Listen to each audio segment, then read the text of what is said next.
Greetings, everyone. This is me again, Zahra, ex-Muslim, ex-Shia. Come to help the Muslims again to see for themselves and decide how it is for them. They leave Islam, so it would be better for them to leave Islam. Not feeling well.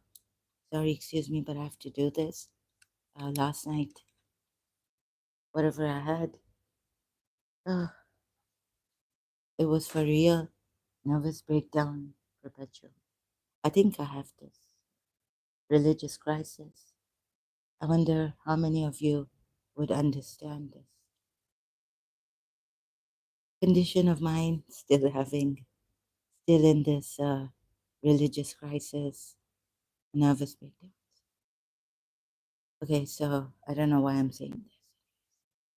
If anyone cares to see, to understand at least, uh, I'm not asking for pity,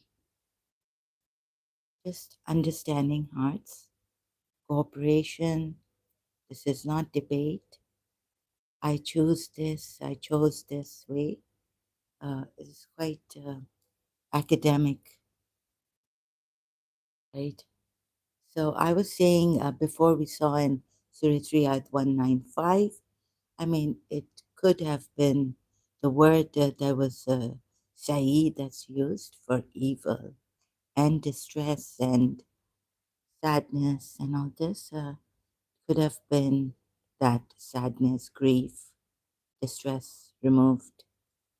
But no, I found another ayah, Surah 48 at 5, which has the same word Saeed, and it means removing the same word to remove the evil deeds of the believers. So this is what it is. The way Allah has sent down Surah 48, Ayat 5, that He may admit the men and women who believe to gardens beneath which rivers flow, to dwell therein for and remove their ills or evils from them. And that is in the sight of Allah the highest achievement for man. In brackets, Yusuf Ali has translated the site this way. So sorry, I've got a cough and a little bit, it is like this for me, my condition. So I hope I can explain this and show this, so you understand what are the implications of this and directly what the from the multilingual Quran Shia commentary I've got here. So the facility of pardon, forgiveness, and protection is not available to deserters, deviators, doubters, and hypocrites, as made clear in verse 6 of this ayah, this surah. The wrath of Allah will encircle the doubters. Even the doubters are criminals here, the worst kind of. Yeah, so it says, there is no greater evil, this is how they put it. For the doubters, even forget the hypocrites. Forget those in whose hearts is a disease, who desert Prophet Muhammad or, leave Islam, deviators, but also for the doubters. So the Shia commentary goes, continuing, there is no greater evil than to throw doubt upon Allah and His Prophet. Doubting is a disease. So even those of you Muslims who are doubting something in Islam, uh, you're doing no greater evil, right? It's evil, and how should I say it? You're doing a great evil by doubting your religion. You're doubting Allah and His Prophet. This Prophet, Prophet Muhammad, the last, the seal of the prophets. You're doubting.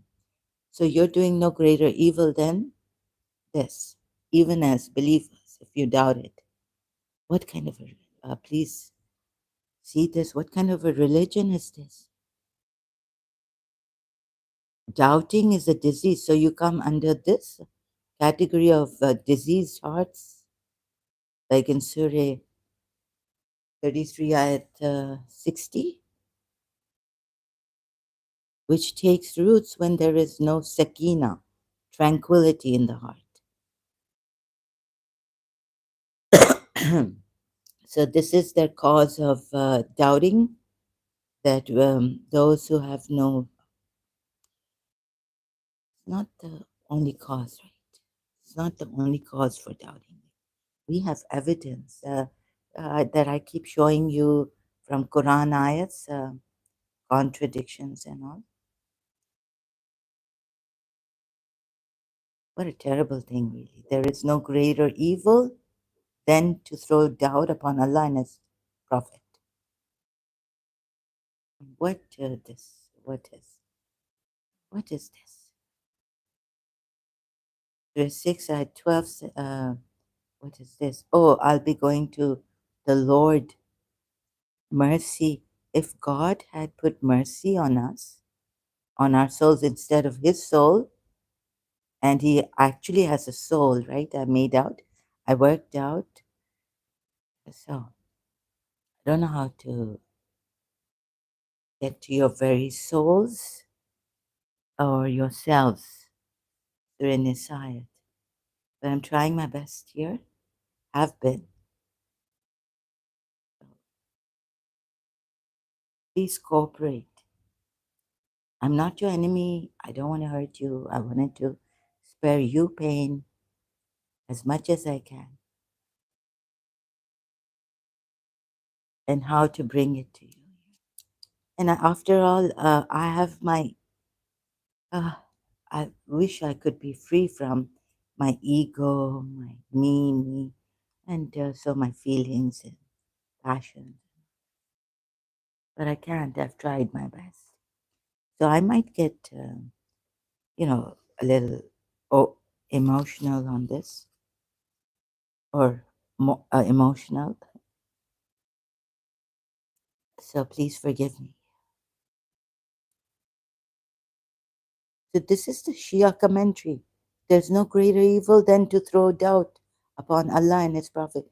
And so I thought that's what I was like, La ilaha illallah would keep you away from evil. So that's why shirk is unforgivable.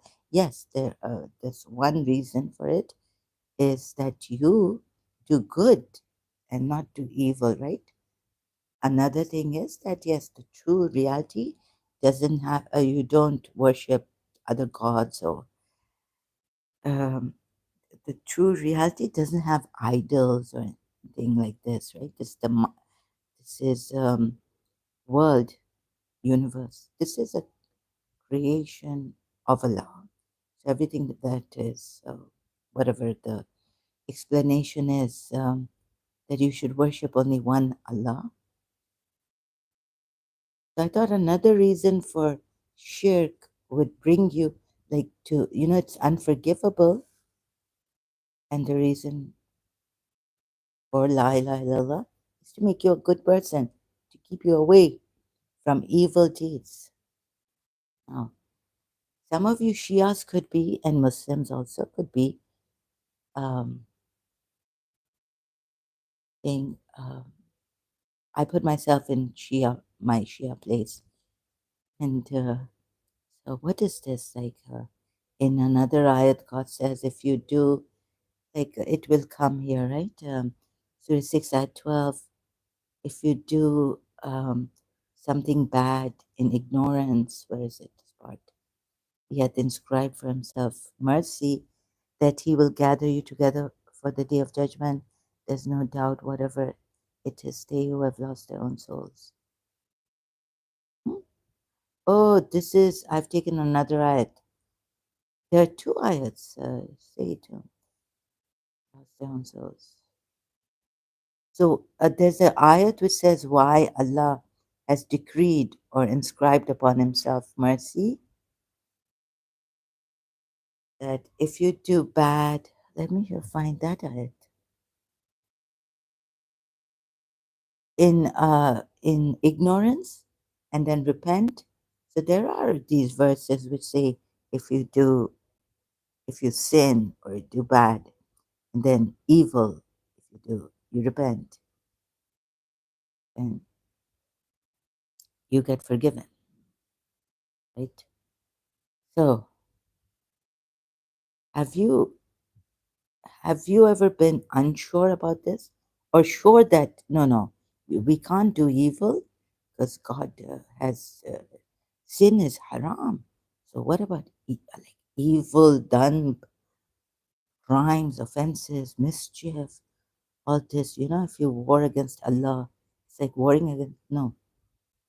So what is this? Sorry, I can't say it properly.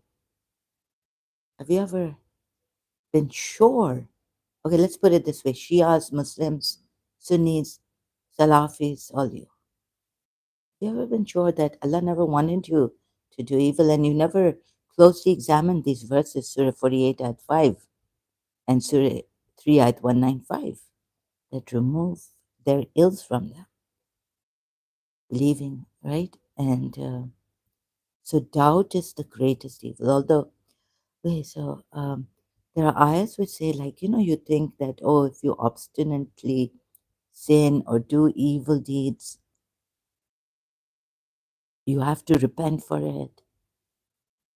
Otherwise, God will hold you accountable on the day of judgment, if not on, or He will punish you, if not on earth, this life.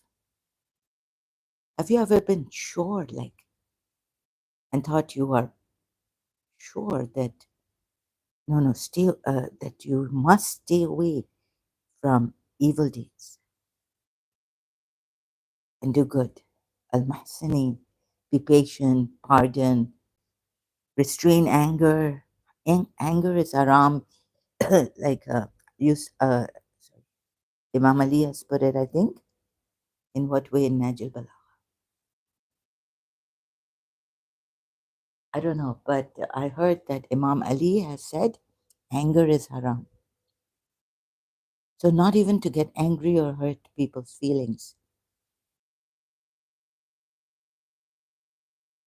So then you were wrong.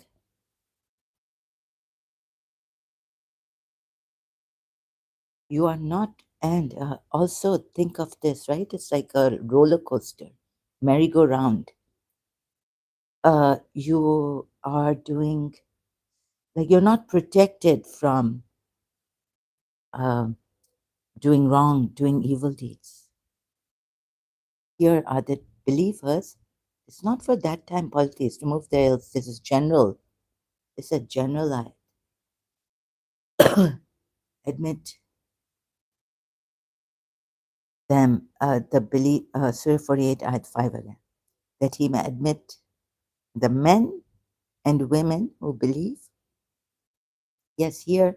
And another thing, please see, since some Muslims also take these ayats to say that women and men are equal.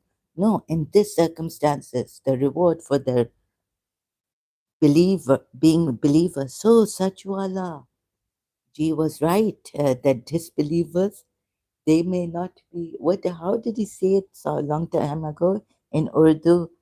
I was in, it's not that you are a disbeliever criminal. Uh, how, like, it's not your zalim. Zalim, yeah, you fall in that zalim category because you're not a believer in Allah. But believers can be mujrim, can do evil deeds and be covered up, remove their evil deeds. Please see this and whether choose another, please see this and leave this. Otherwise, it would be like I've read a lot Jiddu Krishnamurti and whoever says that, to solve a problem from the mind, or maybe you think your Allah will give you the hikmat guidance and to see the the furqan, the discrimination, to discriminate what is right, what is wrong. Otherwise, although in the Quran it says some things are bad for you, or some things are good for you, and you feel they're bad for you. So you're deciding on your own, right? And you're judging the other Muslim on your own this thing. I see now, how many of you Shias have or Muslims have judged your children, judged others? God, how shall I put it? Actually, remove the ills from them. So only doubt, there is no greater evil than Shias, this for you, see? There is no greater evil than throw doubt upon Allah and His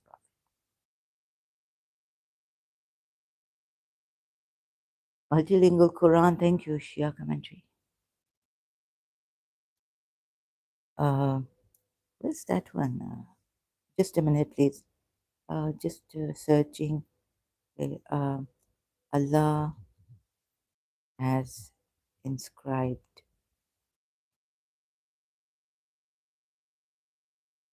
So, if Allah had inscribed mercy on your souls,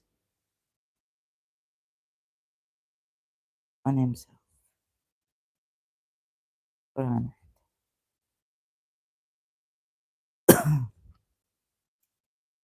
Ah, oh, I didn't finish that. So, whatever you choose right now, leaving this religion, really not worth it. You don't deserve this. Whatever your soul's calling it now, see, you could be scared. Samirikas, if I say your soul's calling or your heart's calling. Oh, oh, I might do wrong. I don't know. You don't know, but you learn from trial and error. At least you're putting that effort, right? And another thing is that I read Paulo Coelho's book, Follow Your Dream, and all this, right? So if you don't, you'll be like you're not listening to your true being, your heart, your true calling.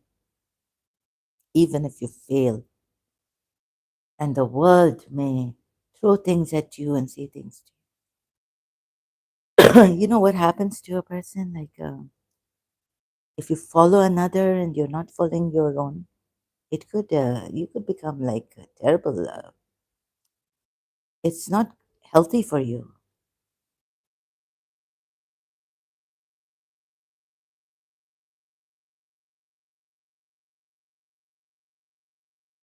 You know, like for example, the Arabs, they have this thing. Maybe Muslims, but Pakistani Muslims don't marry four, five. Sorry, three, four, like that. The Arabs do. And then even Allama Majlisi has said that Prophet Muhammad liked, and you know, there's a Surah 33, Ayat 52. Even if their beauty were to please you, or you would say their good were to please you, the women's good, husna. It's not beautiful, it's, and whatever on that word it may go. So Surah Taha had beautiful names of Allah, or good names, or the women are good. But Allama Majlisi has put in Hayatul Qulub about Prophet Muhammad that he loved women, perfume, and you see in Arabia, you know, we like the oud and perfume a lot. Crazy about these things. My uh, my father used to always from the what gift, mostly like material clothes from Dubai, bring to us from to Pakistan. Mostly like he loved perfumes. So this is what it does to your mind. Prophet Muhammad liked perfume, like fragrance, good smell. And then the Arabs, oh, and he loved, there were three things I forgot. Maybe, the beauty of women, or beauty, women, and perfume. Allama Majlisi has also put, you may not, you might say there's a interpolation, the enemies of Islam, in that time, in his time. They were there and they wanted to mar the reputation of Prophet Muhammad. And so he had to put these things, like my aunt told me. I was like shocked. Nothing should please you except Allah, right? You shouldn't be after perfume. And anyways, so the Arabs, like it cuts down on your creativity, your soul's calling. Now, if you'd be scared, right? Believers, what's your soul's? So this religion, because Samiri cast, you'll immediately think of Yusuf's ayat in Surah Yusuf, what he says. The soul is prone to evil. God has not given the soul guiding. And we have these Westerners and all writing books. I've read some, like Soul's Calling. What's your soul's calling? Or the Hindu. There's this book I had, Indian Hindu, on astrology numbers. So what's your life? What's your date of birth? So the number that it sums up to, you have to count, and then so what's your soul path? What's your life path? And like that, meaning soul path or life. Yeah, they call it life path also. So you've lost that creativity. I know that there are military people. I mean, the army and all. You need duty, standing in the line between desire and duty. So you have a duty to your country, to your people, and all this. But there's a soul's calling, and don't forget your creativity. Although I believe I more concentrate on, even if you create a masterpiece, we're avoiding, these are all distractions. Jiddu Krishnamurti, he's very like naked about this, right? Very, what do you call that? Fun. Because he says we need a fundamental change, a drastic change, and you need to see what you are. So these kind of creative things are just for him. There, I think it's like an escape from the true thing. Like Mother Teresa has said, "What is urgent now?" Anyways, but you can have your soul's calling. Like it's and be creative. Like want to play the piano. When in London, I was playing the piano. I was on the piano. My father brought encyclopedias, volumes, all full volume of encyclopedia, Britannica, and told me, "Here, I've brought this for you." So maybe indirectly trying to tell me not to play the piano, but I could go out and play cricket and this, and we played sports. My father, we went for picnics and played cricket and all this, but at least not play the piano. But we had this piano from when we bought the house, right, in London. So he didn't give it away to anyone. But if you have a musical instrument in Shia Islam, the angels don't come. And anyways, they're listening to Indian songs and all this, and watching Indian movies and English movies. His brother mostly in London, but mostly my father watching Indian movies and all the words. Mhm. But you can't, you just watch it, but you can't create music, or you just admire Muhammad Rafi, the Indian singer, Muslim singer. Oh, wow, wow, wow. What's going on? And I was thinking of creating my own perfume or something, since we are so crazy about perfumes. Surah Anam at first. This Surah Anam. And the believer come to say, oh, it's the same surah, and in 54 it says it like this. Oh, so you see, if you do evil, su'an, in ignorance, now don't tell me that I'm misleading you and all this, because now I've shown you the Shia commentary also on this. Surah Fatah at 5. So here, if you do evil in ignorance, you would say, but if you now know, Shias, you now know that you should not do these evil things. No, no, it's not like that. So please correct yourselves, Shias also. Which are, which ayat are you going to give me to say that? So I looked at Mahsani ayats on good, Munkar and Nakir and all this.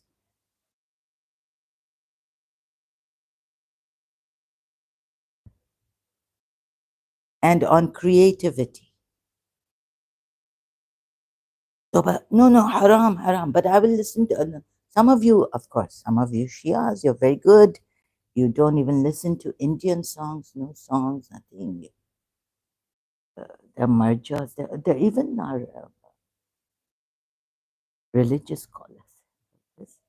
Uh, and some Shias, of course, they don't listen to songs, you know. So trying to be as upright, righteous as possible. And you're scared of your souls, right? And I was like, I'm also like, I found out that the mind is the culprit. When someone told me to use my mind more than my heart, impulsiveness comes in it.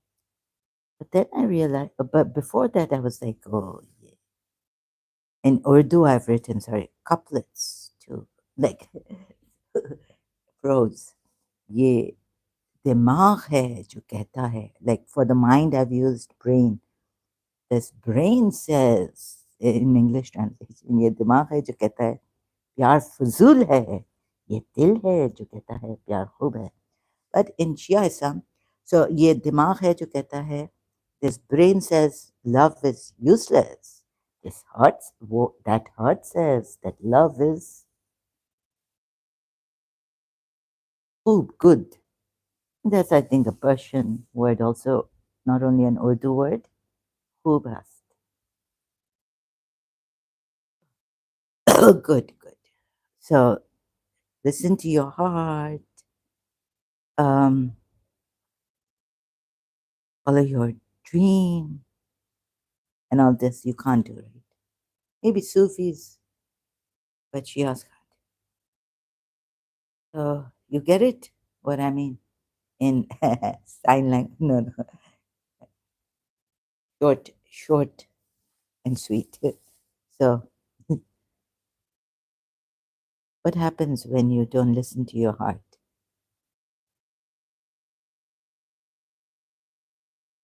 So in London, my aunt told me over the phone, finally, she religious, huh?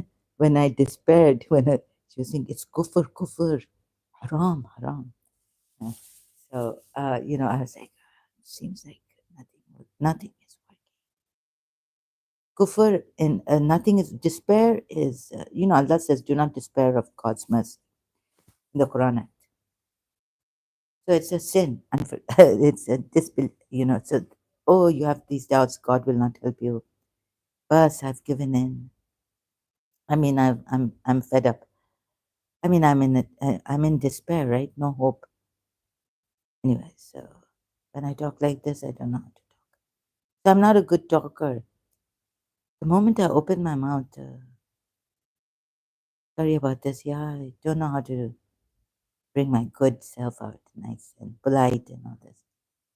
And when those come to you who believe in our verses, say, peace be upon you. Your Lord has decreed upon himself mercy. That any of you who does wrong out of ignorance, right? And then repents after that and corrects himself. Now, Shias, you would think, okay, here it says wrong and ignorance. So we are Shias, we know better. We are Muslims, we know better. And we shouldn't, we are now not ignorant of doing wrong. So now the punishment, if we do wrong, would be doubled for us. Right?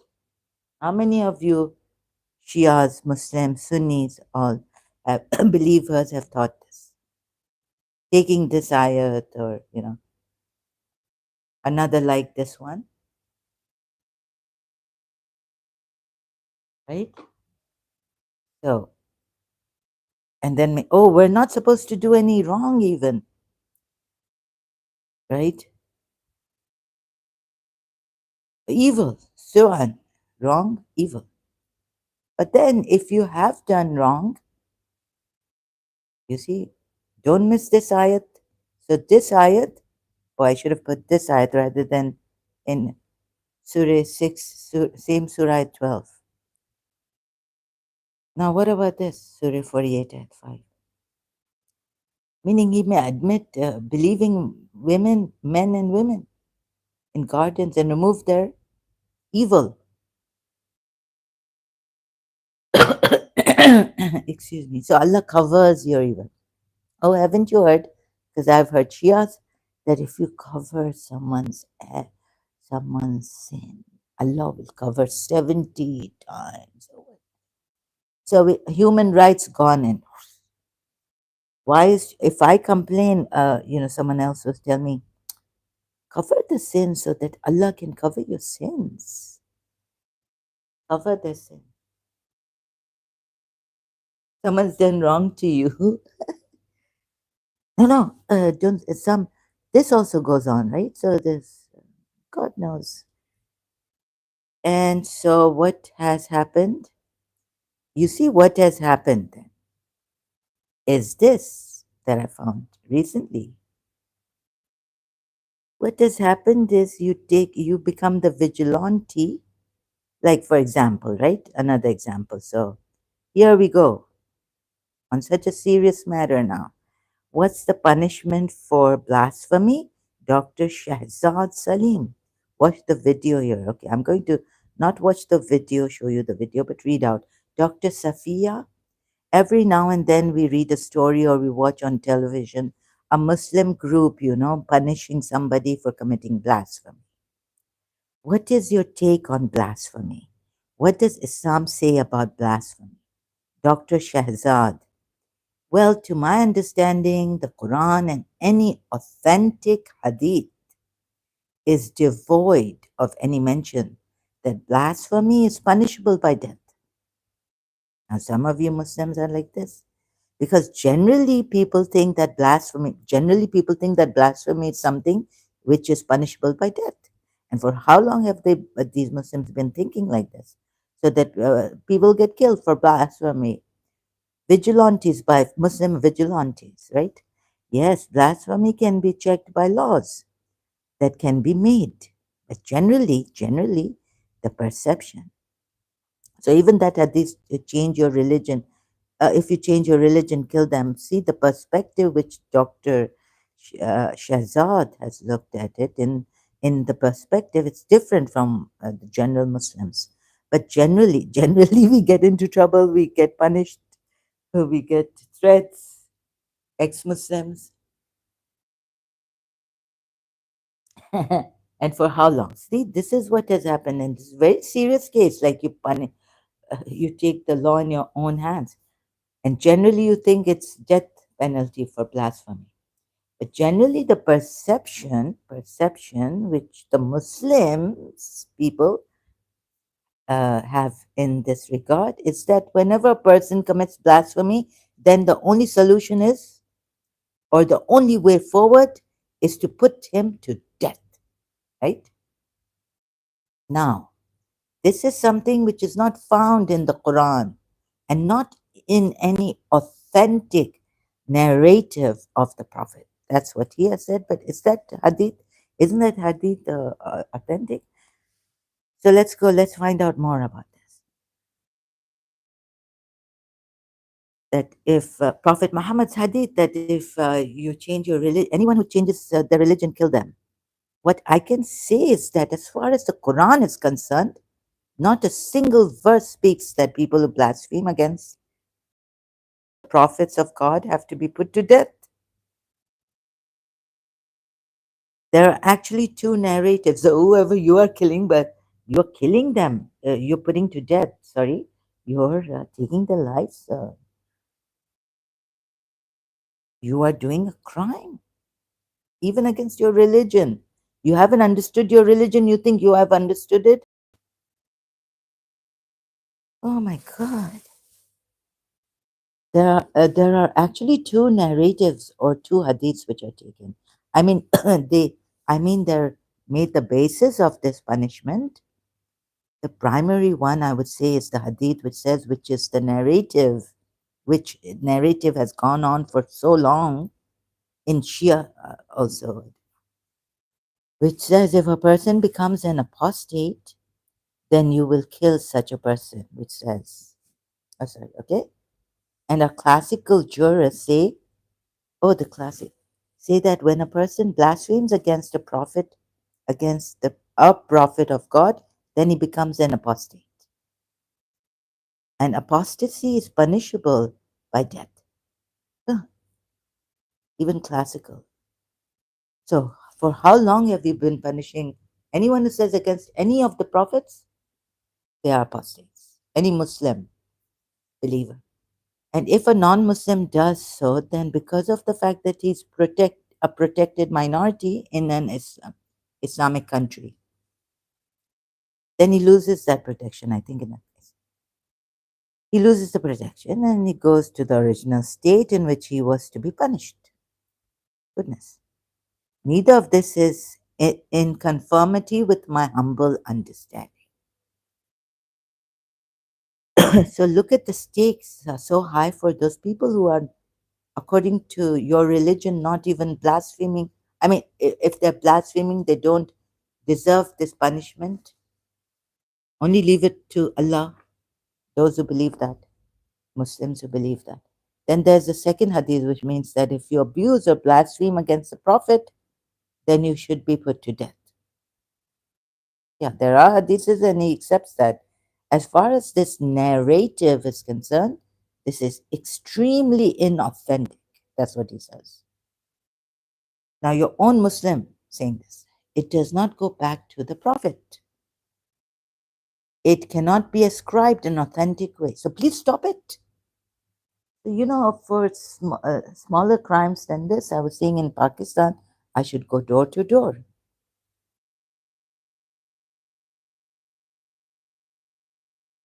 To understand like why hooligans and harassing and all this. Yes, the other narrative, it does say that if you change your religion, of course, meaning that if you leave Islam, then you should be put to death. Hadith of Prophet Muhammad. But then again, that apostasy, which has been mentioned, has a very specific connotation. This is what one Muslim is saying. Right? I don't have to agree to everything he says, but anyways, we see, look at the differences in you. So a little bit of difference can make a world of a difference in your belief in Islam and about apostasy. You can go vigilanting and killing them, putting them to death. That apostasy, which has been mentioned, has a very specific connotation. This is what, now what can I do? And as I think I've described in some of my earlier talks with you, that that regarding the messages of God, there was a particular law that people who adhere to polytheism, oh my God, okay, I don't like that. They were to be put to death. The law that people who adhere to polytheism, they were to be put to death. Even this doesn't make sense to me. Why? If in spite of being convinced against it, they still adhere to it. Oh, now there's another condition. And this is the punishment that they would get on the day of judgment. Put to death in this life, punishment on the day of double punishment. Sorry, it's a little bit wrong on this, but anyways, I feel. Correct me if I'm wrong. In the era of messenger of God, of the messenger of God, they were given this punishment either through natural disasters. They were saying, "Oh, Allah send punishment on us if this is the truth." So, in which ayat, Surah Anam, Anfal, but but God says, "Oh no, no, until the messenger is with you and you have the whatever the ayat." Sorry, I've forgotten. Huh? But this part I remember when until the messenger is with you, among you. Allah doesn't want to punish you. But this is what came to the Prophet, revelation. So about them, it was said that if they change their religion, I mean, if they accepted faith because for them, the only, or to save their necks, to accept faith, very good, because they were polytheists. Huh. Now, if anyone among them, now you know better, right? So, according to this reasoning, now you know better as a Shia or Muslim not to leave this religion. He left that faith and reverted back to the original position of being a polytheist. For them, it was said that okay, thank you. As I've described earlier on, that this is again a misreading of a practice of God in which the Almighty selected His messengers. Yeah, and another thing is that among the polytheists, Islam, okay, spread Islam. You can read this. In my understanding, both these verses, in my understanding, both these verses have Quran verses have actually played the role because in the times of Prophet Muhammad, who was the last of these messengers, um, this practice of God was given by God was in currency for the last. It's not written, but anyways, sorry. Once he has passed away, because I'm not able to understand what he's saying.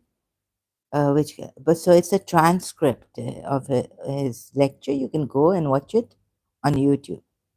Excuse me. So today, people change their faith for any reason. It could be for any reason. They cannot be regarded as apostate.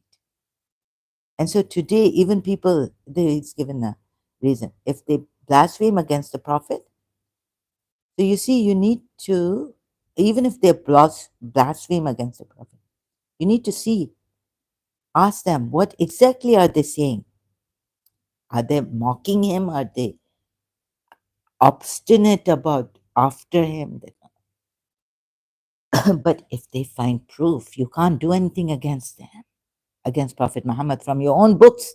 Which akal, which wisdom, which hikmat tells you, which reason, which logic tells you, Shias, Muslims, Sunnis, to kill them, not to say anything against our religion? No logic can tell you this. Even your religion doesn't tell you this, according to Dr. Shahzad. So you see, you need to ask, what exactly are they saying? And why are they saying it? Because at times they're just expressing the difference of opinion, which they have every right to. Thank goodness, this Muslim, for this Muslim. If we had such Muslims, our world would be a better place, a little better. They might have an unorthodox opinion. Everyone has that right. Everyone has that right to have that unorthodox opinion, he says. A Muslim is telling you. You just need to accept that. And you can't. Some of you Muslims are, let me just put something off. Coming here like Shia coming here, don't talk against Shia Islam. And if we say spade is spade, you say, oh, don't say anything against Prophet Muhammad. You are insulting him. Don't insult him. Don't insult Prophet Muhammad. God knows what. We have evidence.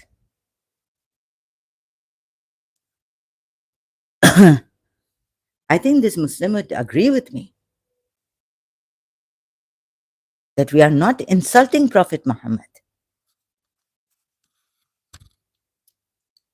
You have not come to the time when I have, Prophet Muhammad has, from Quran I have shown. And if they are being derisive, disrespectful, then of course you can enact laws to check that derision.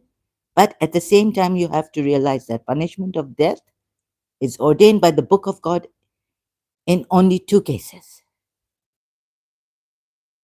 And it says that either it should be if you've killed someone, and then it says that only way in which to kill someone, qasas, okay, what is that word? You can pay blood money. which this punishment of death has been invoked, is either you kill someone or if a person is guilty of spreading disorder, mischief. So this particular punishment can be, I mean, in the purview of spreading disorder. In the purview of spreading disorder. But it has to have certain specifications. One, for example, that person should insist on this. I mean, he's going to insist on showing disrespect to the Prophet without any basis, or is it? Without any Quran ayat. I mean, saying this, or just the intention of being disrespectful. I'm sure he must have a basis making fun of some person, like some revert personality using bad words intentionally. Now, you see, so sometimes I feel I'm betrayed, and now there are people coming up, oh, just don't blaspheme against Prophet Muhammad. Even ex Muslims agreeing to Muslims, oh, be on the safe side, just don't insult Prophet. But you've got all this from this hadith, from this history, what he did to Safiya bint Huway, what warlord, look, caravan robber. No. Yes, yes, we can say these things. And about that ridiculous hadith that my father used to say, what is this in there? What the Sunni stake against Hazrat Musa, that the rock ran away with the clothes, and this ridiculous hadiths. So even one prophet you say against, when you have a hadith on a ridiculous, this is insulting Prophet Muhammad. Where did you get Prophet Moses? So the Shias have endured that hadith, never gone and touched the Sunni for that. Why do you even believe, reject that hadith? If you give up this, I mean, you can have all this, a chance to repent. And if a person says, yes, I did something wrong and I would like to go back, then again, it'll not be implemented. The punishment will not be implemented. And finally, the worst, which has to be in war, regarding the spreading disorder, mischief during war, which is the famous verse of, it says that if before the law reaches them, they repent and they give up, it says, even then it shall not be implemented. But, so the Hiraba verse, which can be Haraba, which can be implemented to check apostasy. To check this blasphemy is a verse which gives these four options. So you see how many opinions, but what is at stake? And maybe he got his religion right. He's not going with the narrative or with classical Muslims and the contemporary ones who believe in death penalty for apostasy or blasphemy. It says that you can exemplary execute that person. You can make him exile going, okay? You can put it, yeah, you can exile him and he can just be turned away from a particular place or be turned away from a particular place, like, what do you call that word? And then these are the extreme two options. Extreme two options. So it's not that it's always a death punishment penalty that has to be invoked or against. Yes, this verse can be made a basis, but I said with the stipulation that a person would be asked to express his opinion only when he insists that yes, he's going to really make fun of these personalities, to just make fun of these personalities, not on the basis of evidence found, academic research, and at the same time, he's not entrusted in showing respect. He doesn't. Only then we can proceed forth with the Rabba verse And this also during war, which tells us that you can punish them. And even there, as I said, there are various grades of punishments. So you mean the lowest one being just used just can make him to exile him, go back from that place, go away. Like they can deport me from my country. हाँ सकलैन हैदर तुम पाकिस्तान आओ हम तुम्हें दिखाएंगे. Shia telling me, come to Pakistan, you will then see meaning what happens to you. Pakistan में तो बीबी वो Christian lady बीबी आसिया बीबी lawyer के भी मार डाला. हाँ, और तुम लोगों का क्या हाल है शियाओं का पाकिस्तान में? तुम पाकिस्तान में बचे कैसे हो शिया? So I'll just leave. See, please read this, right? And stop killing. I'm coming here, no copyrights infringement. I have to post it like this, sorry. So, sorry if I'm not able to express myself properly. I will come and maybe deteriorate, but as I'm deteriorating, I could not get better. Sorry, I have lost hope uh, in getting better. My performance, you'll just have to bear with me if you can, if you're here. This is my life's tragedy. No, born with, not born. Since the time I gained senses, what star was I born under?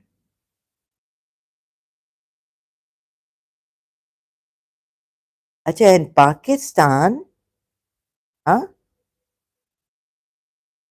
Threatening me, come to Pakistan and see what happens to you, Shia.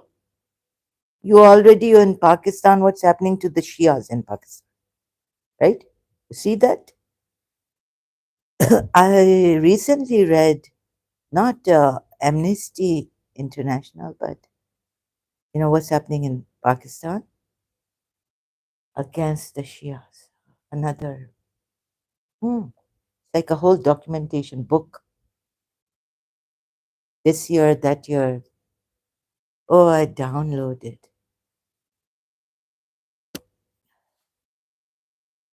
So this also. You see what a difference it makes? And our lives are at stake. Another thing that needs to be understood is that Islam does not absolutely warrant. Sorry, excuse me, I also have a cough. Does not absolutely warrant the fact that you take the law in your own hands. So even if something has been committed and you think that person or believe without evidence. So when you act upon without evidence and when the Islamic law has not warranted you to act like this, then what, and the harm you do, you think that person has to be punished. You have to report the matter. You must report the matter to the authorities. And let me quote a very pertinent narrative. There's a hadith of Prophet Muhammad where the Prophet Muhammad, in which we find how important he instructed us, how important it was that he instructed us to obey the law and not to take the law in your own hands. What about this? So once one of his companions hypothetically actually described the situation and he said, "Oh Prophet of God, what should I do?" I mean, he actually said, "Shouldn't I kill the person who I find in a compromising position with my wife?" Adultery. But this is about adultery. The Prophet remained silent. And he repeated the question and he again remained silent. The third time the Prophet got a little angry. Oh, your Prophet gets angry? I'm not allowed to get angry. And he said that I am more honorable than you, and God is even more honorable than myself. So you let the law take its place. You people don't even know what is good for you unless Allah tells you. So in some matters, you can't use your mind to decide what is good for you.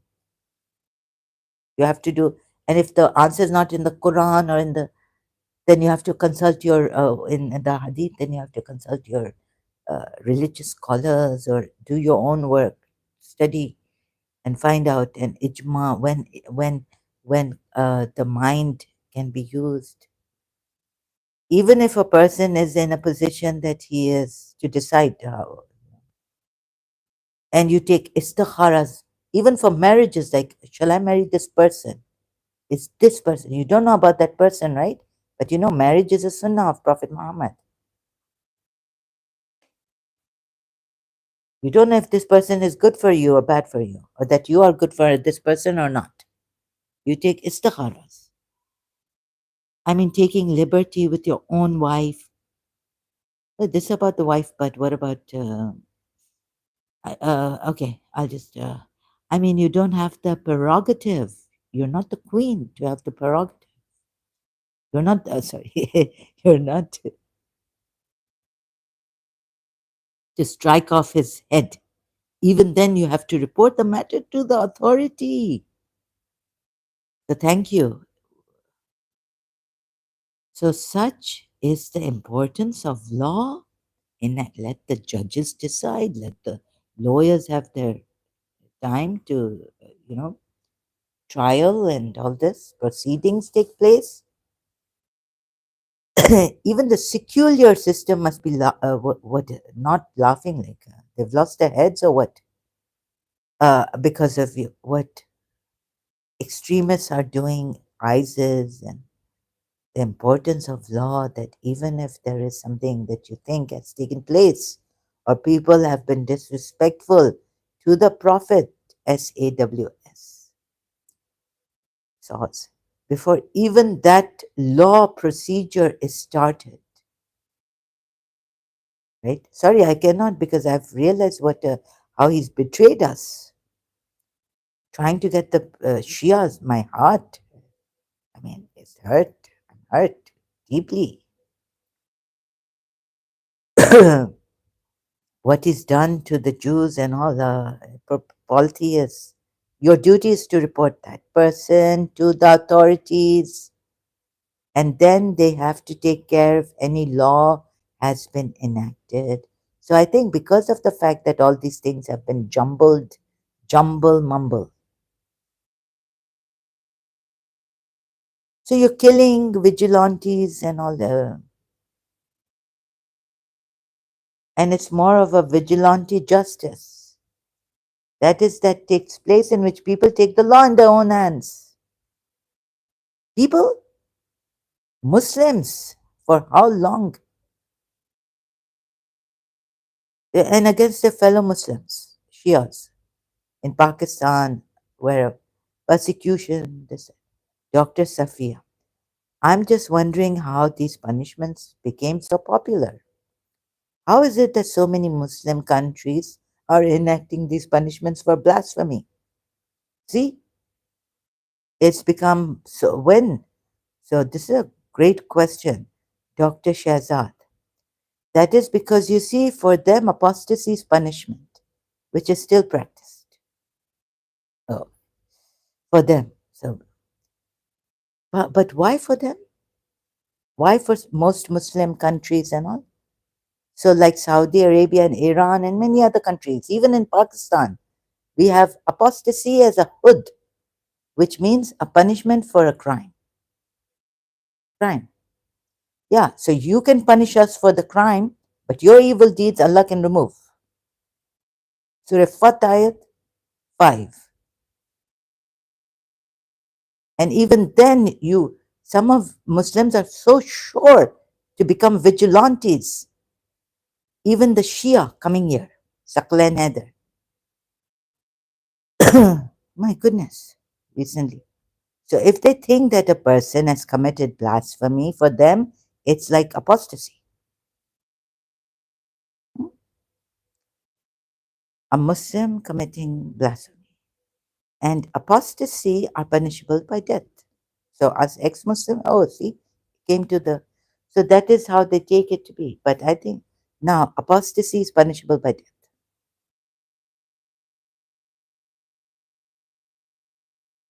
But I think that, as I said, that apostasy, okay, or the way apostasy has been described in a hadith literature is something which was related to the era of Prophet Muhammad, he thinks.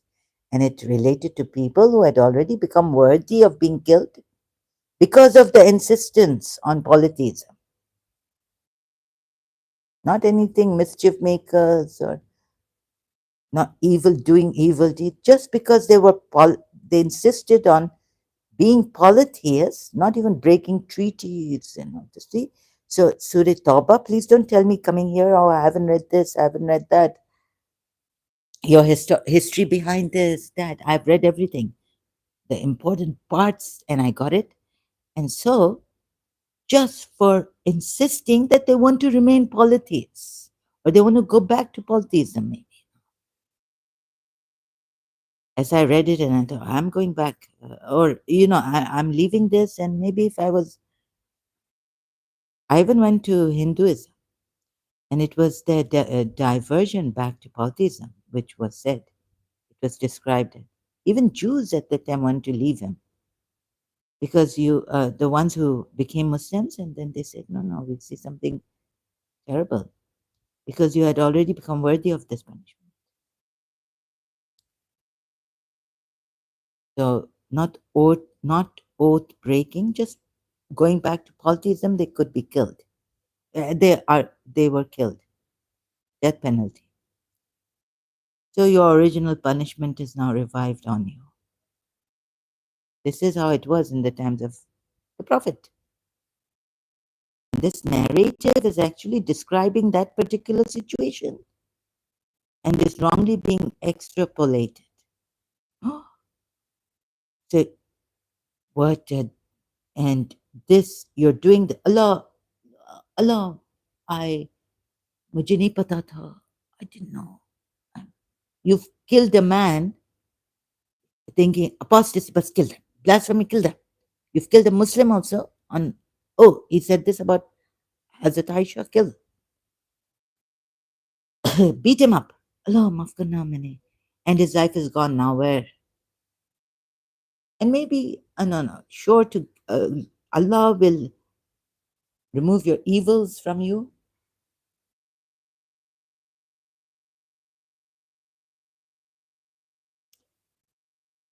And the whole punishment of apostasy is a very complicated matter, I think. It's an addition in Islamic penal code. On the head, I said myself. For Islam, the punishments which have been prescribed by the Quran are just five. Ah, so we have the punishment of haraba during war, I think harb, war, which is spreading disorder. We have the punishment of qatl, or the death punishment for killing people, the qisas. Then we have alleging people to have done zina, adultery, marriage, or even fornication. Oh, we have the punishment of zina itself. This is terrible, a religion, punishment on zina. And the fifth is theft, cutting of hands. So these are the five punishments, or these are the five crimes which have been made culpable by law.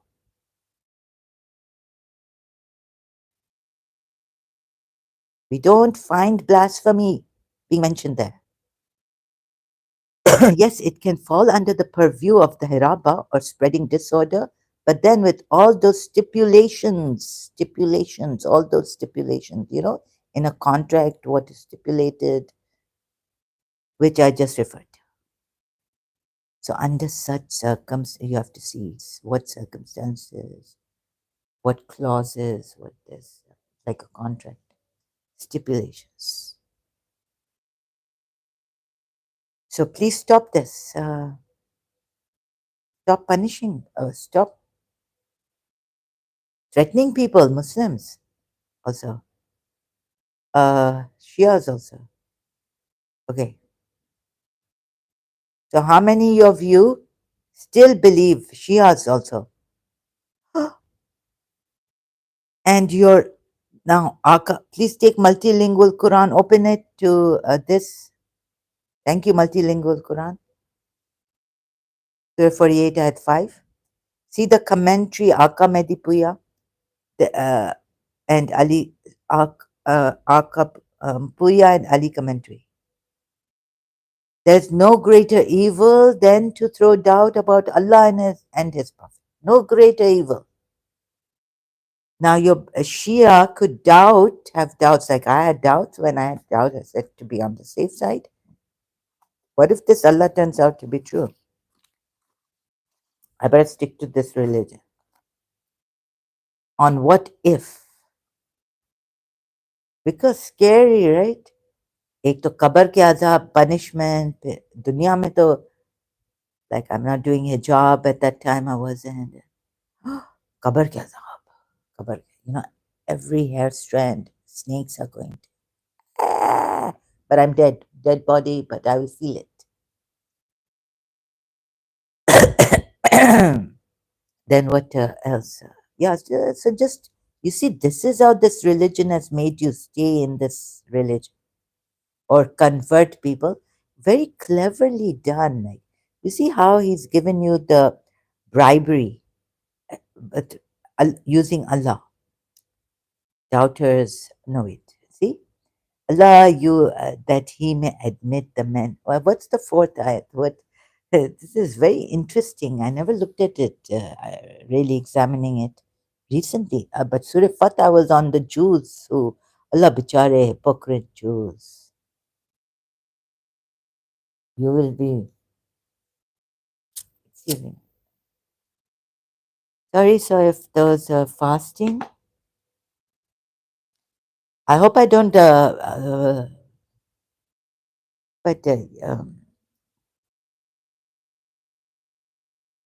I see some, I feel, I sense some, no, I don't want to be responsible for your leaving Islam during the fast, breaking it. Come and have it. So, that day I made such a, because I, sorry, I'm talking in, because I can't, so before I could put the sugar, someone invisible. Who's this invisible who left Islam?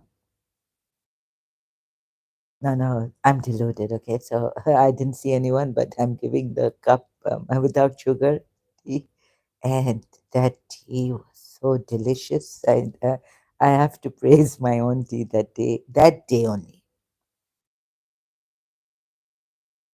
That he may admit the men and women who believe, to gardens beneath which rivers flow, to dwell therein for aye, and remove their evils from them. And here he's telling you, if you do evil, so please work it out. Please, I'm confused. Please help me. Arabs, Arab Muslim, anyone. So you see, what is there? What is there? What am I telling you? And when come to you those who believe in our verses, then say peace upon you. He has prescribed your Lord upon himself, nafsi. So please see that he has a nafs also, the mercy. Like he has a spirit, he made it, he created it, and Jesus Christ is the spirit also. And he even breathed, okay, he breathed in Adam as spirit, but Jesus Christ is Ruh Allah. And so here he doesn't say spirit, his spirit, you see? Here he says himself like his being, his nafs. Like this he puts it, the mercy. And then, okay, on this point, sorry, am I going to the Lord's point? So, and among you evil. So what? Oh, so you say, no, Okay, we did ignorantly evil, and now we're Shias. We know better. We have knowledge. Like what they say about the law, ignorance is not. So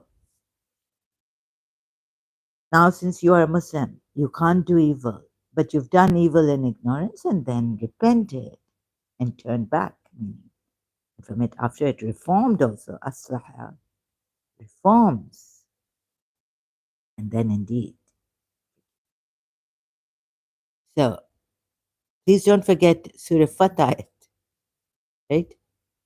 Look, Surah Fatah 5. And this is the same word. Where is it? Oh, sorry, excuse me.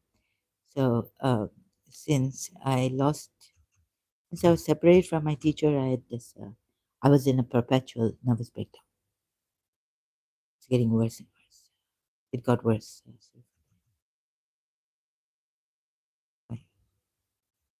See the word here? So, either there's a contradiction or there's no, maybe a third ayat, you would say, to explain, and that he may admit, oh, sorry, I have to look at the, what is it? What's the word here? That he may admit believing men and the believing women, to gardens flow, from underneath them the rivers abide forever. To abide forever, ran, and to remove kaffara, you kaffara. Mind your ears, please. No, sorry, the volume. Why?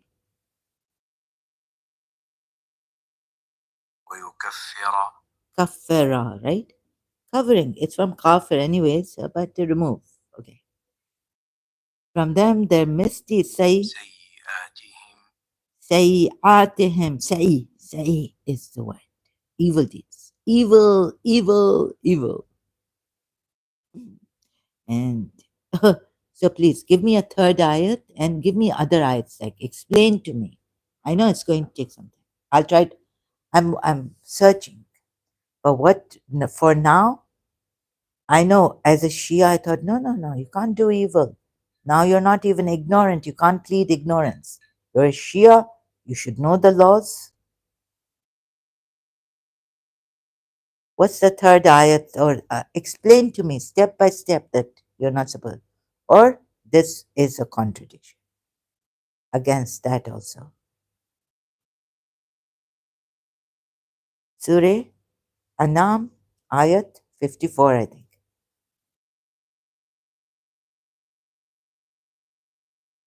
And moreover, Shias, let me. ah, on this, I went like last night. I could have lost my mind, ended up in the mental asylum. There is no greater evil than to throw doubt upon Allah and His Prophet. To throw doubt by, saying, I don't want to be, oh man, or I doubt this. Why did Allah write this? Questioning Allah for having this. Why do we have to why do we have to, before saying our namaz, salat, Allah, what is the reason कि एक coat लगाओ, one coat of nail polish and not, like, why do we have to remove our, I mean, what is the, there was someone asking Shia, why? Like wuzu nahi hoga, for wuzu also sahi tarah nahi hoga if you have nail polish on, ladies. But because it doesn't get to the nail, you see. If you have nail polish on, even 2 coats of nail polish on, very bad. Water not get in your nail. Oh, so, hello, I found this before. So I found His Highness Aga Khan. Remember, I was reading that from Smiley Noses. Interview of His Highness Aga Khan. It's in that video that I showed you, but I missed it because I think the Kenya, when he was talking about his childhood in Kenya, I tried to, bring it forward. And what happened is I missed this part. This part. Interview of His Highness Al Khan the fourth from Talking Personally interview, Thames TV, Thames TV YouTube channel. Now, Ismaili said that the future Imam knows, right, from the very beginning that he's inspired. He's got that inkling at least. So Al Khan meaning now, interviewer, was there any thought ever? Maybe words I tried to be, you know, verbatim, taking it from the interview, this channel, YouTube. Any thought ever? Were there any thought ever in your mind at that time that one day you might possibly become the Agha Khan, meaning the Imam? His Highness Agha Khan the Fourth's reply, absolutely not. Interviewer, it didn't even cross your mind for a second? His Highness Agha Khan the Fourth, none whatsoever. So I could go to that Ismaili where they say, no, no, the future Imam has the inspiration, knows. Not only the present Imam knows about the future Imam, but the future Imam himself knows. Ismaili knows this. And people have misinterpreted this. What is this? Absolutely not. Not even an inspiration from his childhood time or any time in his.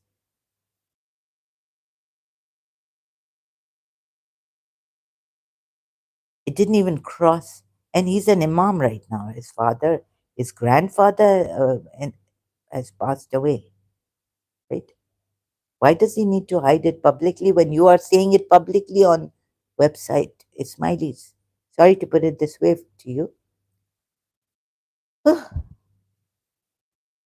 Okay. And you know what? I think so. Allah could simply have inscribed, decreed, or whatever you translate kataba as on the human soul. Then problem solved. Why didn't he? Problem solved. I could. So soul is prone to evil unless Allah have mercy. Surah Yusuf ayat 53. A chosen servant of Allah saying, I do not seek to acquit myself, for surely oneself prompts one to evil, except him to whom my Lord may have mercy, show mercy. Rabbi, Rahima. Now there's a female thing going on. So, verily my Lord is ever forgiving, most merciful. I do not seek to acquit myself, says Hazrat Yusuf. Surely one's soul, or self, you can call it, is prone to evil. Ah. So don't go on your soul's calling. Also that. And I produced you for myself, my soul, right? Says Allah to Moses in Surah 20 at 41. Now, what is this word produced? So thanks to this, I had to like because I took help from him, YouTube video on this word. Istana. Istana is the word. What is this? I produced you for myself. Or I've chosen you for my service? No, no. Allah says, Lenafsi, for my soul I've chosen you. So doesn't Musa become this? Anyways, that's another problem I had. Doesn't Musa become like Isa as the spirit of Allah? So let's make Musa, I was telling myself, the soul of Allah. But no, no, here he says, I've produced you or I've chosen you. I couldn't find the meaning of the word. I looked at that word from the other Quran ayat. I produce a chapter like this. It is another word is used. So there's a Muslim website.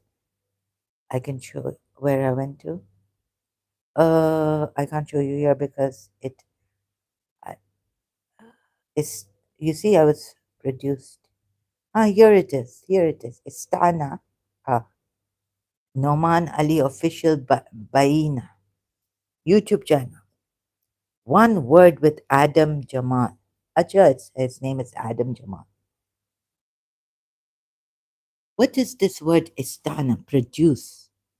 Okay, God does not beget, but why is he producing something for himself? He's not even used create. I made you, not even made you, but he's used a word which is like from so this and I had to like I liked it. See, I liked the thank you for your help, Istana, but I had to little bit go on my produce one chapter like it. No, the word is not different Arabic word Allah has used. If you are in doubt concerning our revelation to us, servant, bring a chapter like it. See this. So what is this word produce you for my soul? Nafsi. Le nafsi, for my soul. What did it mean? Produce. What is Allah trying to say? Okay, but this I got stuck in, so I'm just. This is how I get stuck on things. After the truth, madly. So 4 at 1. Oh man, fear your Lord who created you from a single being and out of it created its mate and out of the two. So you see, Allah doesn't need on his soul to prescribe or ascribe or kataba, decree on his soul, to decree it on you, people. What he needs is he should have decreed it. No, he should have inscribed mercy. Like my aunt, when I was having bodily pain, or my whole body is just touching it. Right? It's hurting. So soul doesn't get hurt and all this. Even Imam Raza's dua, soul is hurting, body is hurting. Right? Affect. So, Surah 4 ayat 1 is dispersed. One single wahidatan, right? Single soul. What has he done? So Allah has a soul, nafs. I'm going upside down. Surah 6 ayat 12. He had inscribed for himself mercy. For himself. Why? So I will uh, start with this also. Next live stream. Continue. Later on. Tonight. Allah has a soul, nafs. He inscribed mercy on it. Another thing is that He made you from a single soul. So we came from one soul, it was divided and scattered. Right? It says not to scatter me, not to divide me. I'm beyond. Shias take him beyond his soul. That soul will leave it. Muslims, I don't know. You take Allah with the soul, then why does he have to inscribe mercy on himself? The easy problem solved. And if you say, why this single soul, Allah Bichare, single soul, we are dispersed, we are divided, scattered, created its mate, and out of the two spread many men and women. What? So he's divided one soul, which there was only one single soul of us we came from. And saying not to divide himself, not to divide. Isn't that unjust? What is, isn't it, does it have some, let me not, isn't it naivety? Let me not say, because then you say, sorry, I just got this nice lamp I bought, thanks to all that I'm eating, drinking, and thank you so much. I really appreciate. Last night I was going to get angry. So my fridge and something, my electric socket, main tripped. Mm. I was like, I got up so to make food for myself, And this steak, something told me put oregano in the chicken steak. I like it so much that sometimes I have it cold. I have a few bites. So I make the steak I was making. Thank God I was like, and then some this mains from the main socket tripped. It's working now. It wasn't working. I was like, I think something's wrong with my fridge. That's why, not the main socket. So what is the point? Like, so I would have. But thank you so much. You otherwise, they would have. Oh, they've done something.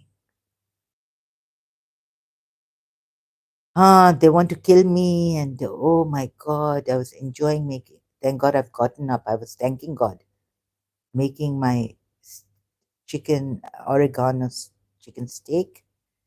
Some sour. Remind Eid has come for me. It's like because sour cream I put in it. It's like we put in our Eid day special dish we have of liver and kidney and where we put ilmi. What's that called? Ilmi. Amli. I forgot the word. Urdu word, please. Turmeric, right? So the smell is coming. Sorry. Oh, excuse me. So my Eid has come. I had at least not kidney, but chicken. Ooh, sour cream. Because of sour cream, gives that turmeric we put in that Eid day special we have dish.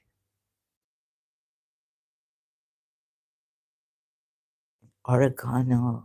And you don't feel this time I put little less, but if you put oregano in chicken, like you don't like the chicken smell uh, or the taste, you can put oregano. Different taste. Doesn't feel like you're having. But vegetarians, you can use potatoes. I forgot. So all that would have been kharab, finished, khatam, in the fridge.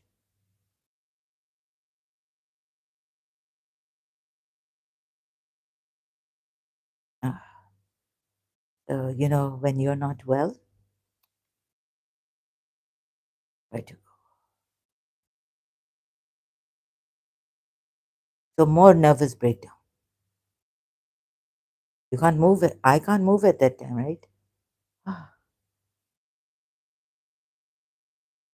before we saw in Gharib bhi hai, beggars can't be. All that would have spoiled so much in the fridge. Stock. Freezer also. Lolo. So there's no greater evil. Okay. Sorry, where was I? I was on this soul thing, right? So problem solved for you people if you leave Allah. Then, so Allah could simply have inscribed, decreed, or whatever He translate kataba as on the human soul, then problem solved. Yusuf didn't have to say, oh, my soul is inclined to, I cannot absolve myself of blame. I would have gone for Zuleikha, certainly prone to evil, unless my Lord do bestow His mercy. Problem solved. Why? So you see, we came from evil deeds. Why aren't you protected from doing evil deeds? And moreover, you can do evil deeds, and no greater evil than throw doubt upon. Just throwing doubt upon Allah and His Prophet, you're doing the greatest evil. Greatest evil you're doing. Tawbah karo, Baba. What kind of a religion is this? What kind of Allah is this? Now I realize it. I'm fully very thankful that I left this religion.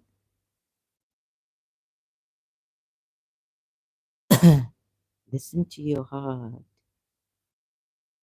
And I don't want to do, oh, so I was thinking, shall I become Jane? Because, Janes don't kill don't even use a pin. The pin, what you needle, sewing their clothes or just wrap. Maybe there were Jains in Makkah. See, now you men have to, at least your this thing, but you have to tie the thing. You can't use needles and for your clothes. Hajj clothes, Hajis, sorry. So much. You see, please, please see that there are contradictions and the stake. What is the stake? Leave this religion. So I'm helping you, and I'm very passionate. So, sorry, I get passionate about it. And so, His Highness Aga Khan the Fourth. So many things to cover, so little time for me because I'm not well, and also I can't book. My performance is. Uh, so, what did the Ismaili say? Now, Your Highness Aga needs to pay me. No, I'm not taking any money, but I'm just kidding. Yeah, nervous shock. I'm already in nervous shock. Reparation. No, the money. Give me. So I could bring a case against Ismail. No, why not? So I've suffered nervous shock. And you know, His Highness Aga Khan the Fourth was British, so I've learned British law. Your Highness, Maula, I've suffered. Maula is gone. No, he's right here. Oh, sorry, excuse me. No, he's not. He is. I can't lie. He's present last night. I think he wanted to have my the steak, chicken steak. And where did the fridge go? Fridge. Does it have some Aga in the main socket? I'm trying to see if really His Highness was there. Aga on the fourth. It was the third button. No, fourth on. From the. Oh, was that a sign last night? Because then later on, although tried again, it was tripping, trip.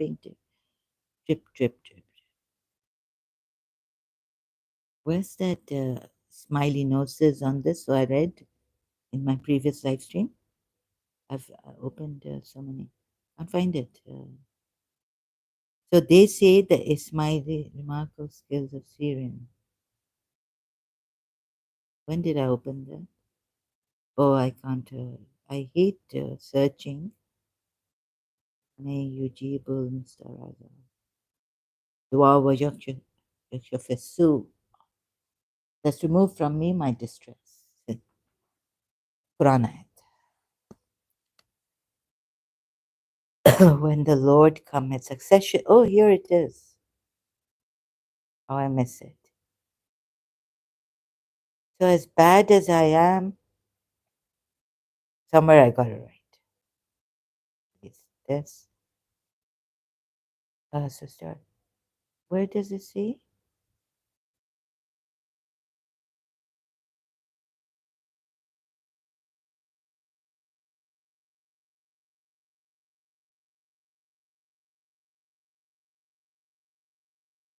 Ain't there something I can give? No, the Smileys have to pay you nervous shock. What's the damages for? This means that last night, but Shah Karim Al Husseini Maula was here, but deluded to it. Okay, I'm talking too much. The fundamental recognition of Imam LG.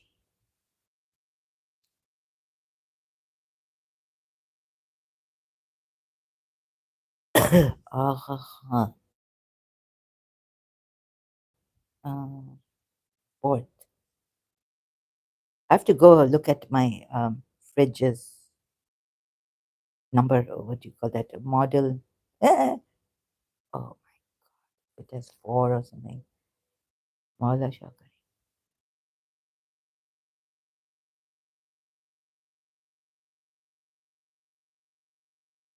He knows the future. Where is it? The future. Oh, I can't. This is why I wanted to, put it in my notes. So it's himself with Imam's affairs. Likewise, Maula Shah Rahim was highly involved in the work. Early throughout Ismaili history, the Imam of the time usually designated and announced his Nas upon the next Imam during his own lifetime. This has been the case with every Imamat succession until the time of 48th Imam. In modern times, however, the 48th and 49th Imams had elected to disclose their Nas. Excuse me. However, the 48th Imam and the 49th Imam had elected to disclose their Nas is a sealed will, which is only unsealed and some people here it is. Some people observe that when Maulana Shah Karim was asked in public interviews about his appointment to the Imamat by his grandfather, he remarked that he had no idea. No idea whatsoever, no inkling even, nothing. Absolutely nothing. Forget idea. If you say idea comes from, he didn't say, I didn't have a soul inspiration. You see, forget. So see what he has said. He remarked that he had no idea. Okay, he can, you see, he can taqiya in, like, he doesn't want to, so he can say he has no idea whatsoever, right? Because Allah is not giving him an idea in the mind. Idea comes from the mind, concept. But inspiration comes from Allah, right? Revelation.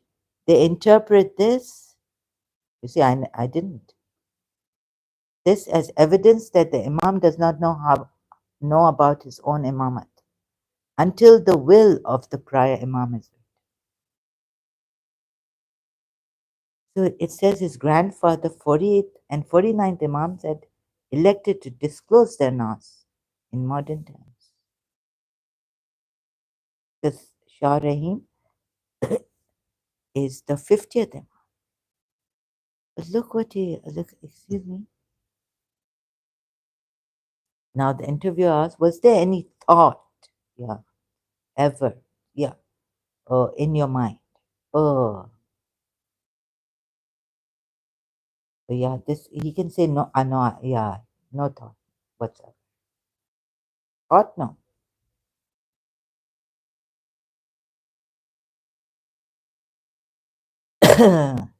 Oh, but if the interviewer had said, was there any kind of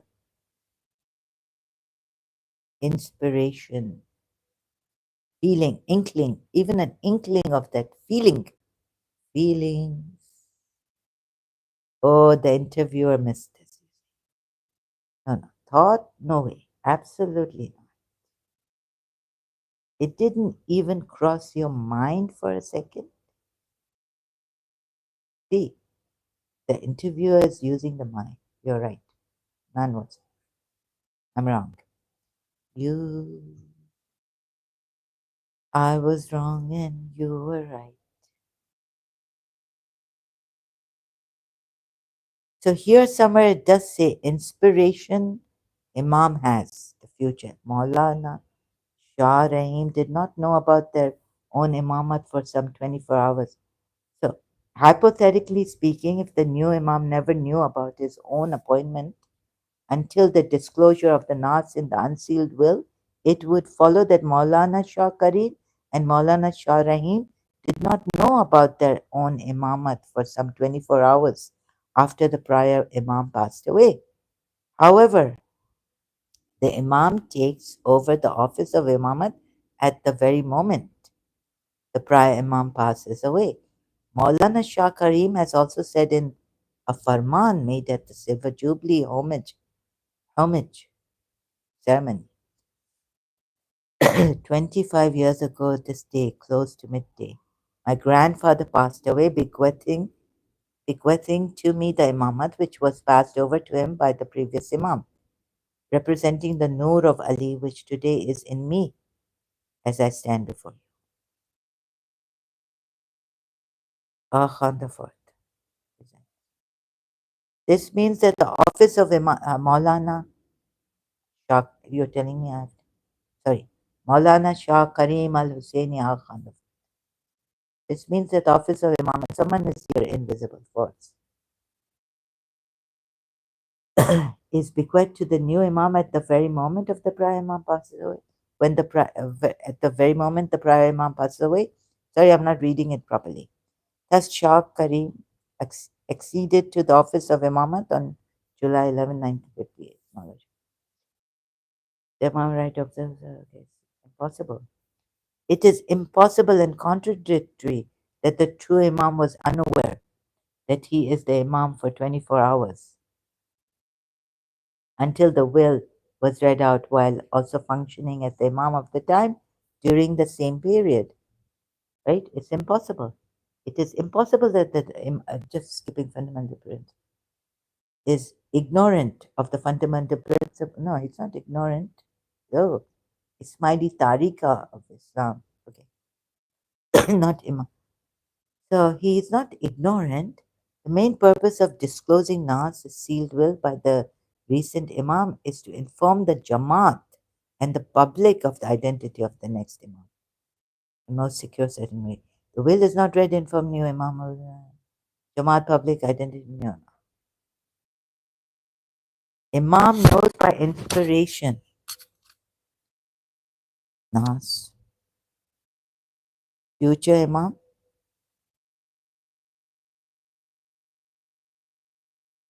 I've read somewhere here. Anyways, right now I think I have to end this soon. Abruptly go before I go abruptly. Thank you for being here. Thank you for taking your time.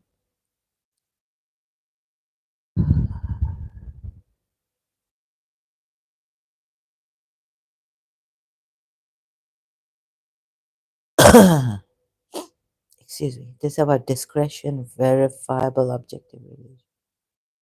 The Imam knew, they say.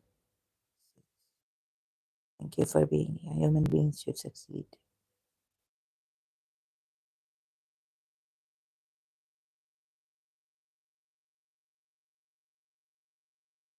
Becomes recognizable to the lineages.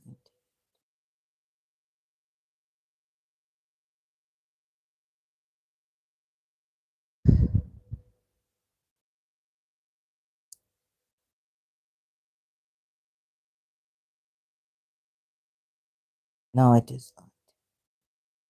Mansur Lada. Is it possible for your daughter, Princess? No, no. Past several times. Interviews. Bob. Daughter. Woman's importance. Adija.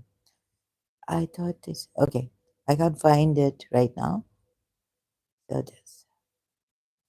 So what's the easy way that Allah protecting you from sin and would have just inscribed mercy? You would have never been prone to evil. Your soul would have never been prone to evil. Why didn't he do it? Now there's a big thing behind that. He did it, but maybe we don't know. We're so conditioned to being afraid of our souls because we're told in the Quran ayat, and I've been a Shia, right? So that effect has been in me, right? So more on this, like what a disaster. Do you see this? So I'm helping you. So if you are one of those Muslims who dozakh mein jaoge tum log, are afraid to leave like I was, if what if this when I had a doubt and and so I came to this like Shia, you know how reading Mawla Ismaili, they are sure that they are the Noor. And yeah, I was wrong here because if the interviewer had said, did you ever even have an inkling in your soul? But inspiration and the mind doesn't know. Oh, so His Highness Khan's mind should know, right? Absolutely. because the mind is very important. Intellect is very important in Islam. Imam Ali, there was a post on Facebook, His Highness Aga Khan the Fourth or some, which Aga Khan has said that Imam Ali gave a lot of importance to human intellect. So this intellect cannot be ignorant of the inspiration of Allah. Yes, this is not like mind is the culprit, you say, or Jiddu Krishnamurti. Hmm. No, no, this mind is not ignorant of the inspiration of Allah, right? Is it? We've been lied to, and I feel so terrible. It, Ismailis come and help me.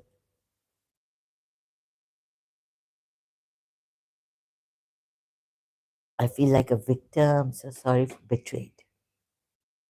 Hmm. Was there any thought ever in your mind? So, why give importance to thought, mind, logic?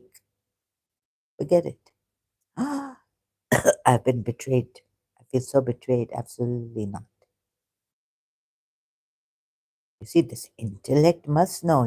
Allah has said in the Quran that if you do not use your mind, akal,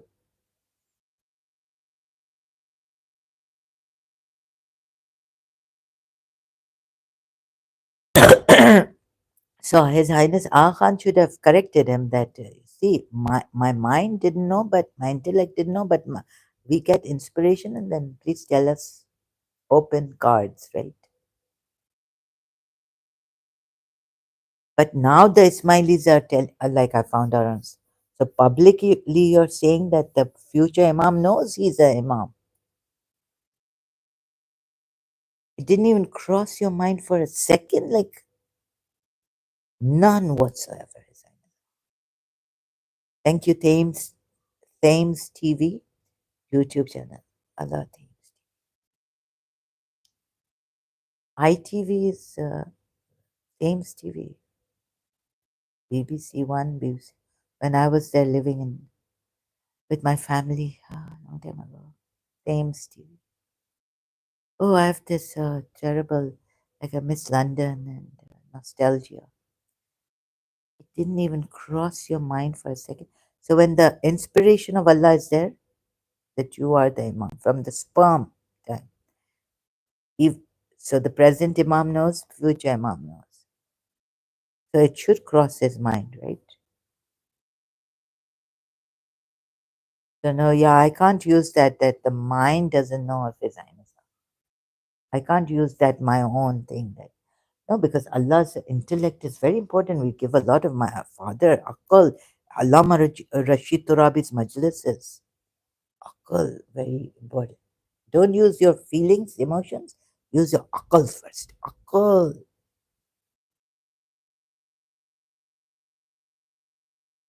But this revelation has come on the heart of Prophet Muhammad, not on the mind. And he's the intellect taking his smileys. So, oh God, so many things I have to tell you. Logic. He's the intellect. मुझे तो अभी really I don't mean to make fun लेकिन दिल पे आया है उनके his intellect खैर like intellect according to Ismailis is the noor of Allah. तो हम तो बेवकूफ रहे हमें क्या बेटी फ्रिज भी कम नहीं किया so last night now it's working so दुनिया ने तो बड़ा how much of a fool has this world made me and how much of a fool have I made myself and how much of a fool my religion, former religion, has made of me. This we need to see more. Self help. And if you are with me, Shias, tonight, See how we are. Interpret this like this, or Ismailis also come, please. हम बेवकूफ हैं या हम क्या? अब इसको कैसे, how to interpret this? And we have misinterpreted it. Do you think I've misinterpreted? मुझे क्या समझा है तुमने? What do you think? I'm not a Harvard,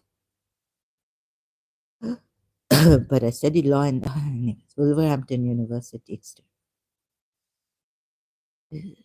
Absolutely. So the intellect must know revelation has come. The revelation is there that His Highness Khan light. And where is this light? Huh? It's in Adam's loins, and it went up to his fingertips. Allama Majlisi. And so there are Qigong masters who will teach you to activate this light from the looking down when I read Allama Majlisi or something. Loins. Oh, here is the light of God. Activate, activate. Right? Putting my head down too much. We can get so close. Allah, Allah, Allah. I want to get close to you. Allah. You see this Imam? If only Allah had activated Ismailis, every humanity. And another thing was for humanity, Prophet Muhammad. Where for humanity? If it was for humanity, then you don't have to believe, right? Just show the chakra where the light is, or like the Hindus. Just activate your chakras and close them when they needed to be closed, and open them when they needed to be opened. And so that's for humanity. You see, where is this for humanity? Look at this. What the Shias have written here about Surah Fatah. There's no greater evil than to throw doubt upon Allah and His Prophet. No, where is humanity here? Human beings as non-Muslims cannot even do this done or any great like evil, any like evil deeds. Where's humanity, please, in this? This is so your evil, believers' evil is removed, but humanity who is non-Muslim, their evil is not removed. And this is the worst thing that the commentary can tell me is, and it's my own former Shia commentary. There is no greater evil. No. So I thought all this share knowing God's ultimate, as reality, and not knowing, but actually putting him in his place, Allah, putting Allah in his place, as Shias do. So that will help you. That will protect you. Like La ilaha illallah will protect you from doing evil deeds, even minor sins. Once you, like Allah said in Surah Fusilat, those who remain steadfast, saying Allah, angels descend on them and all this, saying we are your friends in this. Where are the angels? I only have realized jinns. From my believers also. Has anyone told me that angels have come to help us? And they've told me that we are your friends, Aulia? No. They'll say, no. Shias will say, what? Angels. Forget angels. Ali, Rasulullah, Allah, Muhammad, Ali.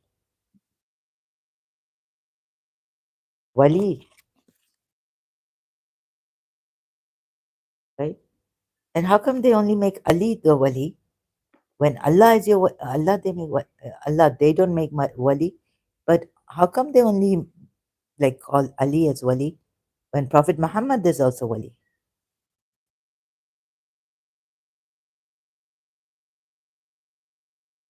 No, no, but maybe. I don't know how they work it out.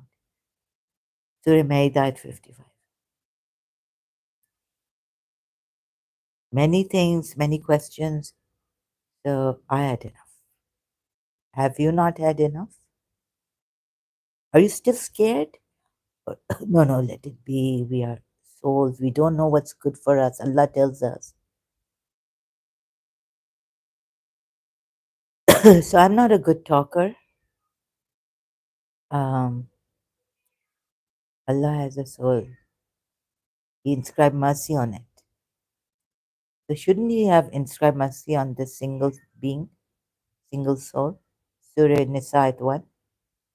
And then all your problems would have, you didn't have to bring the law. It's like, seeing that Jesus Christ movie, Jesus of Nazareth, when Jesus was invited by the Jewish rabbi Simon. Simon, I came to your house. What was he saying? What is the greatest law? To love one another, love God with all your. Okay, I have to go now. Sorry. Thank you for taking the time. I'll continue later. Thank you so much.